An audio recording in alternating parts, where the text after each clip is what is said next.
Mon attachement à la cause qui est défendue ici de longue date est connu. Au demeurant, je parle en face de Martine Billard, qui a été un des co-signataires, une des co-signatrices d'une des tentatives de proposition de loi qui ont été faites sur le sujet. Et j'ai cru, comme d'autres, récemment en 2011 au Sénat, lorsque tout le monde, semble-t-il, s'était accordé en commission des affaires sociales pour proposer un texte, que celui-ci serait adopté.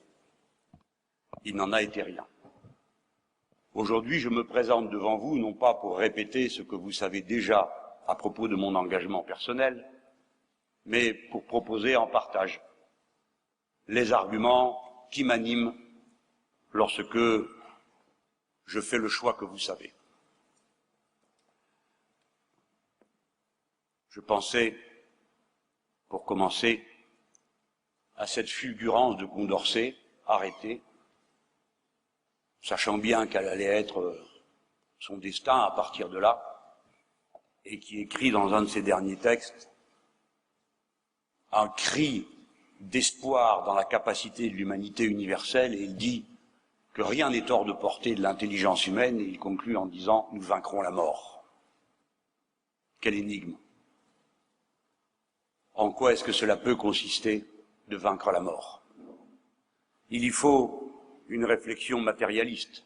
Bien sûr, peut-être qu'un jour ou l'autre, le génie humain nous permettra de vaincre cette frontière comme nous avons vaincu toutes les autres, la frontière du temps, lorsque la tradition orale a pu être dépassée par l'écrit, la frontière de l'espace, lorsque Yuri Gagarin sort de Terre, la frontière de ce qui était une aptitude et dont nous ne voulions pas que ce soit un destin. Je parle de celle qui fait obligation aux femmes de porter leurs enfants, quand bien même elles ne le souhaitent pas, et que par le droit à l'avortement et la contraception, elles ont pu, dès lors, posséder leur propre corps qui était auparavant réputé être la propriété soit de leurs époux, soit de leurs enfants à naître. Ainsi, il n'est pas une frontière que la technique et la science mettent hors de portée de l'activité humaine. Mais pour autant, nous, comme nous sommes aujourd'hui, comment porter un regard matérialiste sur la mort et tâcher d'y répondre? Ce sera ma contribution pour aujourd'hui. Il en est de la mort comme de tout le reste. C'est un lien humain, c'est d'abord l'idée que nous nous en faisons. C'est l'idée de ce que vivent après celui ou celle qui est parti, ce qui reste. Alors il faut aller chercher nos outils là où ils se trouvent. Albert Camus nous dit « Les grandes peurs périssent d'être reconnues ». Et qu'est-ce que cette grande peur-là? Si on la regarde bien, si elle nous fait ouvrir les yeux au lieu de les fermer, alors tout d'un coup les choses apparaissent différemment. On voit les avant-gardes de la mort. C'est la résignation.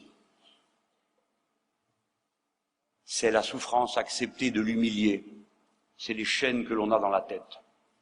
Se libérer de la peur de la mort en faisant une affaire strictement humaine, délibérer en conscience, examiner les yeux dans les yeux, c'est commencer un chemin qui nous fait découvrir pourquoi la peur de la mort, d'une certaine manière, colonise le présent et fait espérer des fois d'une manière vaine qu'au prix de la souffrance ici, on se gagnerait dans un au-delà sur lequel je ne me prononce pas, je ne sais quels avantages proportionnés à la souffrance que l'on aura d'abord subie. Ou bien,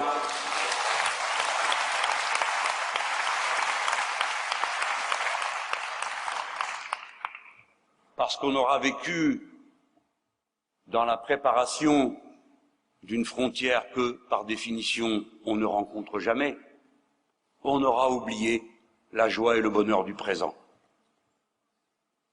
Vouloir choisir sa fin de vie et pouvoir en décider, non pas choisir, hélas, ce serait trop beau, pouvoir en décider, c'est commencer une subversion radicale du réel.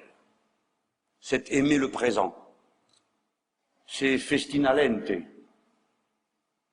C'est le triomphe des stoïciens et des épicuriens, dénoncés par d'aucuns comme des superbes, qui, ne comprenant rien aux ambitions somme toute modestes des stoïciens, qui est de profiter raisonnablement de ceux qui se présentent, être capable de faire la part entre ce que l'on peut dominer et ce contre quoi on ne peut rien, face à quoi reste l'ultime liberté, c'est-à-dire l'ultime humanité, décider d'éteindre soi-même la lumière.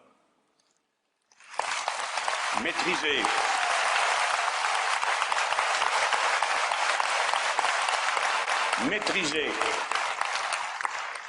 décider de notre propre fin de vie, c'est commencer à entrer dans une humanité radicale. De même que nous ne sommes jamais aussi humains que lorsque nous posons un acte en échange de rien, un acte gratuit, par exemple l'acte d'amour. De la même manière, regarder les yeux dans les yeux la mort et ne plus avoir peur d'elle, c'est commencer à être radicalement et intimement libre. Donc réoccuper l'instant, le corps de maintenant, la cité d'à présent, ses joies simples et ses bonheurs. Sans mépriser aucune motivation, ni aucun regard. On peut, je le sais, par acte de foi, croyant en Dieu, délibérer alors que sa religion l'interdit, que l'on reconnaît le droit à l'avortement. Précisément pour cette raison que ce droit confronte chaque personne à sa liberté de décision. De la même manière, on peut, alors que l'on est croyant, et que la religion commande qu'en toute chose on se comporte d'après les commandements que l'on a reçus de la vérité révélée, on peut être passionnément laïque parce qu'on considère que c'est en séparant l'Église de l'État, comme l'avaient bien compris Lamennais et d'autres chrétiens, que la liberté humaine et le libre arbitre étant institués, la parole que l'on croit essentielle, celle de la révélation, peut être entendue. Et à l'inverse, pour les matérialistes comme moi,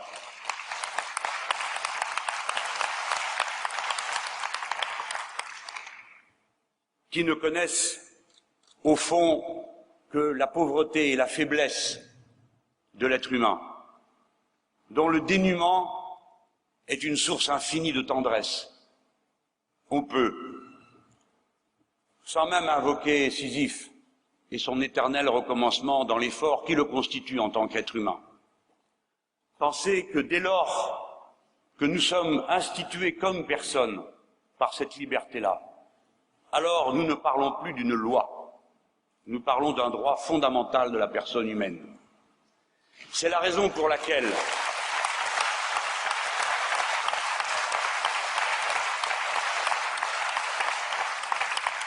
ce que nous avons à faire est un démenti à l'idée que, en quelque sorte, tout serait dit depuis le premier jour par la Déclaration des droits universels de l'homme et de la personne humaine, tels qu'ils sont rédigés aujourd'hui. Aussi bien la réalité les dément à chaque instant. Les hommes, on va dire les personnes, pour introduire quelque chose d'une parité qui a beaucoup manqué dans le passé, les personnes humaines naissent et demeurent libres et égales en droit. C'est le premier des droits, vous le savez comme moi. Nous ne sommes pas égaux. Les uns sont grands, les autres petits. Nous sommes différents de mille manières, et pourtant, par-delà l'apparence, nous sommes égaux. Nous ne demeurons pas libres et égaux. C'est bien pourquoi, d'ailleurs, il faut qu'on se batte, et qu'il y a pour cela des syndicats et des partis, sans lesquels rien n'aurait jamais avancé. Eh bien, c'est ainsi, nos sociétés ayant mûri, nous sommes en état d'apercevoir des droits nouveaux. Ceux qui touchent à la barrière intime qui dit une aptitude n'est pas un destin. La liberté humaine est construite par cet instant où nous cessons d'être dans la dépendance de quoi que ce soit, à la main du maître. L'obligation du collectif subie comme une violation de ses droits intimes. Bref. Toutes ces raisons me conduisent à dire, au nom du Front de gauche, dont je suis le candidat commun, qu'il s'agit d'un droit de la personne humaine qui doit donc dès lors être inscrit comme le droit à l'avortement dans la Constitution elle-même pour que plus personne ne soit tenté d'y toucher.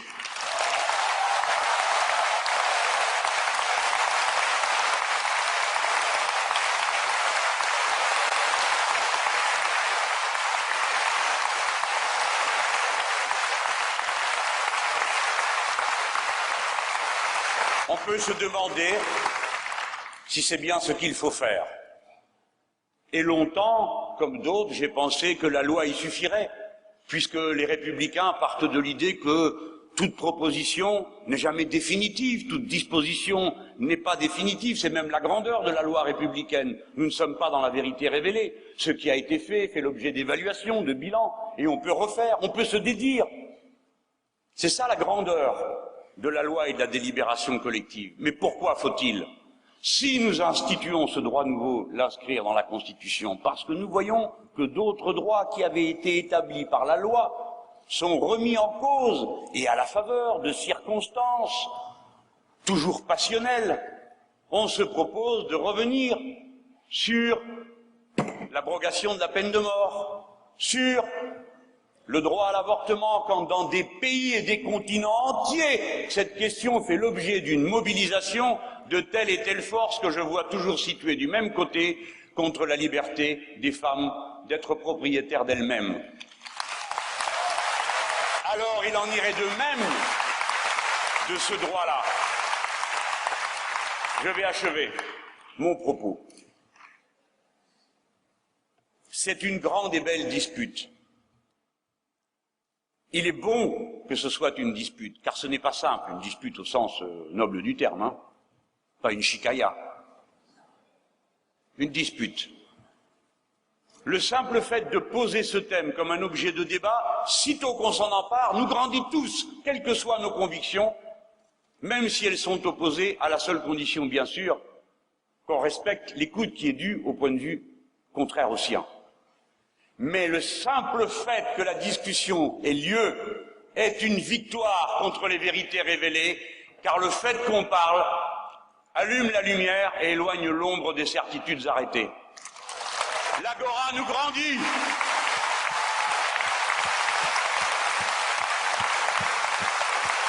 La vie est belle. Carpe diem.